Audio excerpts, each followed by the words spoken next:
ನಾಳೆ ನಾಡಿನೆಲ್ಲೆಡೆ ಯುಗಾದಿ ಸಂಭ್ರಮ, ಹೊಸ ವಿಳಂಬಿ ಸಂವತ್ಸರ ಆರಂಭವಾಗ್ತಾ ಇದೆ. ಈ ಹಿನ್ನೆಲೆಯಲ್ಲಿ ಈ ವರ್ಷದ ರಾಶಿಫಲ ಹೇಗಿದೆ ಅಂತ ಖ್ಯಾತ ಜ್ಯೋತಿಷಿ ಆನಂದ ಗುರುಜಿಯವರು ತಿಳಿಸಿಕೊಟ್ಟಿದ್ದಾರೆ. ಈಗ ಯಾವ ರಾಶಿಫಲದ ಬಗ್ಗೆ ಹೇಳಿದ್ದಾರೆ ಬನ್ನಿ ನೋಡೋಣ. ಧನು ರಾಶಿಯಲ್ಲಿರ್ತಕ್ಕಂಥವ್ರು ಲಾಭ ನಷ್ಟಗಳ ಮಧ್ಯದಲ್ಲಿ ನೀವಿದ್ದೀರಿ. ವ್ಯಾಪಾರ ವ್ಯವಹಾರಗಳಲ್ಲಿ ತೊಂದರೆ ತಾಪತ್ರಯವನ್ನು ನೋಡುತ್ತಿದ್ದೀರಿ. ಕಳೆದ ಸ್ವಲ್ಪ ದಿನಗಳಿಂದ ಏನೆಲ್ಲ ಸಂಕಷ್ಟಗಳಿದೆಯೋ ಬರ್ತಕ್ಕಂಥ ದಿನಗಳು ಮತ್ತಷ್ಟು ಅಧಿಕವಾಗುತ್ತೆ. ಜೊತೆಗೆ ಧನು ರಾಶಿಯಲ್ಲಿರ್ತಕ್ಕಂಥವ್ರು ಎಲ್ಲ ಕಡೆಯಿಂದಲೂ ಮೋಸ ಹೋಗುವಂಥದ್ದು, ಭೂಮಿಗೆ ಸಂಬಂಧಪಟ್ಟ ವಿಚಾರದಲ್ಲಿ ಲಾಸ್ ಆಗುವಂಥದ್ದು, ಇಟ್ಟಿರ್ತಕ್ಕಂಥ ಹಣಕಾಸು ಅಲ್ಲಲ್ಲೇ ಮಾಯವಾಗುವಂತಹದ್ದು, ಕೆಲವು ವಸ್ತುಗಳನ್ನು ಜೋಪಾನ ಮಾಡ್ತಾ ಇದ್ದು ಆ ಜೋಪಾನವಾಗಿ ಇಟ್ಕೊಳ್ಬೇಕು ಅಂತಿರ್ತಕ್ಕಂಥ ವಸ್ತುಗಳನ್ನೇ ಕಣ್ಮರೆ ಆಗುವಂತಹದ್ದು, ಇಂತೆಲ್ಲ ಸಮಸ್ಯೆಗಳನ್ನು ಧನು ರಾಶಿಯವರು ಕಾಣ್ತೀರಿ.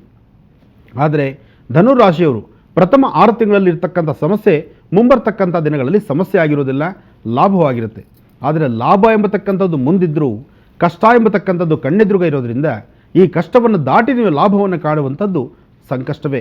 ಈ ಕಷ್ಟದಿಂದ ಮುಕ್ತರಾಗಲಿಕ್ಕೋಸ್ಕರ ಸಂಕಷ್ಟರ ಮಹಾಗಣಪತಿಯ ಆರಾಧನೆ ಮಾಡಿ, ಗಣಪನ ಆರಾಧನೆ ಮಾಡಿ ಇಷ್ಟಾರ್ಥವನ್ನು ಸಿದ್ಧಿಪಡಿಸ್ಕೊಳ್ಳಿ.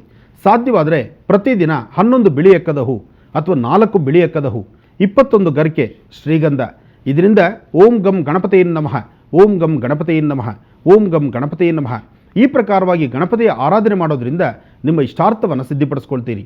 ಧನುರಾಶಿಯಲ್ಲಿರ್ತಕ್ಕಂಥವರು ಹಿರಿಯರ ಮಾತಿನಂತೆ ಜೊತೆಲಿರ್ತಕ್ಕಂತಹ ಗುರುಗಳು ಅಥವಾ ಜೊತೆಲಿರ್ತಕ್ಕಂತಹ ಆತ್ಮೀಯರು ಯಾರೊಬ್ಬರು ಹೇಳುವಂಥ ಮಾತನ್ನು ಸಹಿತ ಒಮ್ಮೆ ಆಲೋಚನೆ ಮಾಡಿ. ಲಾಭ ನಷ್ಟಗಳ ಬಗ್ಗೆ ಚಿಂತನೆ ಮಾಡಿ. ಮಾಡುವ ಪ್ರತಿಯೊಂದು ಕಾಯಕವನ್ನು ಸಮಾಧಾನದಿಂದ ಮಾಡಿ. ನಿಮ್ಮ ವರ್ತನೆ, ನಿಮ್ಮ ನಡೆ ನಡವಳಿಕೆಗಳು ಇದೆಲ್ಲದರ ಬಗ್ಗೆ ಒಂದು ಆಲೋಚನೆ ಮಾಡಿ ಒಂದು ಹೆಜ್ಜೆ ಮುಂದಿಡ್ತಕ್ಕಂಥದ್ದು ಭಾಳಷ್ಟು ಉತ್ತಮ.